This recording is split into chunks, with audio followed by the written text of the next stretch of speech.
L'hypersensible a des fois ce regard d'un visiteur venu d'ailleurs et qui découvre le comportement souvent étrange et incompréhensible des êtres humains. Et ce dont je voudrais vous parler aujourd'hui est un sujet qui peut paraître drôle, et pourtant l'impact que cela a sur notre vie n'est pas du tout négligeable. Lorsqu'il naît, l'être humain a une toute petite taille par rapport à ses semblables. Eh bien, ceci est un symbole aussi. Il grandit en regardant les autres d'en bas, contrairement aux adultes qui le regardent d'en haut et qui lui parlent avec une air de supériorité. C'est une façon aussi de s'imposer face au petit enfant qui doit apprendre à obéir. L'enfant hypersensible enregistre très vite ce mécanisme. Les adultes et même les frères et sœurs plus âgés sont plus grands que lui. Il va croire donc tout ce qu'une grande personne va lui dire. Et tout ce qu'il enregistre dans son inconscient, bon ou mauvais, va créer sa vie non seulement d'enfant, mais celle d'adulte aussi. Cela explique la timidité des HS qui n'osent pas s'exprimer surtout devant des inconnus. Leur enfant intérieur se sentira petit face à eux. Boule au ventre, la gorge nouée, raideur dans les muscles, le maxillaire serré, ils n'arrivent pas à être à l'aise, qu'après les avoir cernés, après s'y être habitués à leur présence et à leur personnalité. L'hypersensible aura besoin d'un travail sur soi pour grandir et évoluer, car la petite enfance l'a marqué beaucoup. Grâce au développement personnel et plus encore en travail spirituel, il comprendra la supercherie. Il n'est pas un fardeau pour le monde, il est une bénédiction.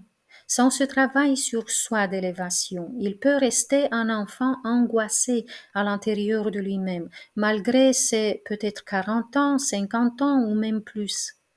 Il va avoir donc cette tendance de voir les autres comme étant plus grands, plus sages, plus capables, plus compétents que lui. L'hypersensible va croire toujours que les autres sont plus doués. Il ne se fera pas confiance à soi-même, mais il va faire confiance au jugement des autres. Il va se fier à ce jugement bien que souvent les opinions de la majorité sont coupées de l'intuition et de la voix d'une conscience élevée. Bien que leur opinion soit parfois aberrante ni plus ni moins. Et l'hypersensible s'installe dans une sorte de confort. Il ne prend pas vraiment des décisions par soi-même, car ça implique une certaine maturité dont il ne se croit pas capable. Il risque de mener sa vie souvent en fonction des limitations des gens qui l'entourent et qui sont importants pour lui. C'est pourquoi on dit que le chemin le plus emprunté ne mène pas forcément vers la réussite.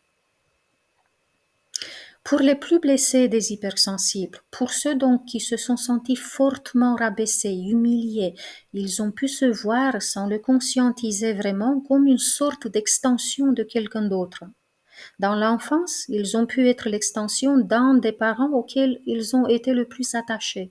Et ensuite, l'extension d'un ami ou une amie à forte personnalité, car on attire cela. Et par après, l'extension d'un partenaire ou une partenaire imposante. Un enfant neurotypique, même s'il est humilié, il va savoir prendre de la distance en grandissant et avec une certaine indifférence, il va réussir à dépasser la mauvaise image qu'on lui a infligée de lui-même. Il pourra même devenir un adulte sûr de lui-même, une fois qu'il ait mis de la distance entre lui et les personnes qui l'ont rabaissé. Énergétiquement, un enfant neurotypique ne se laisse pas absorber dans ce schéma négatif de pensée qu'un adulte peut construire pour lui. Alors qu'un enfant hypersensible s'attache plus, il aime les autres, il leur fait confiance et il est prêt à se sacrifier pour eux. Et s'il a la malchance d'avoir autour de lui des personnes malveillantes, toute sa vie pourrait être empreinte de souffrance. Et cette petitesse dans laquelle il vit se reflètera en tout, dans sa carrière, dans ses relations, dans les avoirs matériels, etc. Alors, n'attendez pas que les autres vous fassent des excuses et qu'ils reconnaissent votre autonomie. Ça ne va peut-être jamais arriver, pour la simple raison que l'être humain qui vit avec des peurs et des envies le plus souvent cherche à être au-dessus de l'autre. Je fais ce podcast justement pour vous attirer l'attention, si ça décrit vos ressentis, qu'il est peut-être temps de regarder ce mécanisme avec un nouvel œil. Il est temps de ne plus croire l'opinion étroite du monde. Il est peut-être temps de mettre fin à cette pièce de théâtre qui a assez duré pour vous. La pièce où vous avez joué le rôle secondaire dans votre vie. Voyez-vous, qui ont été les acteurs principaux de votre existence? Il est peut-être temps effectivement de poser l'intention de sortir de ce qui a été si étroit, de vous apporter tout ce qui vous est nécessaire dans cette expérience terrestre.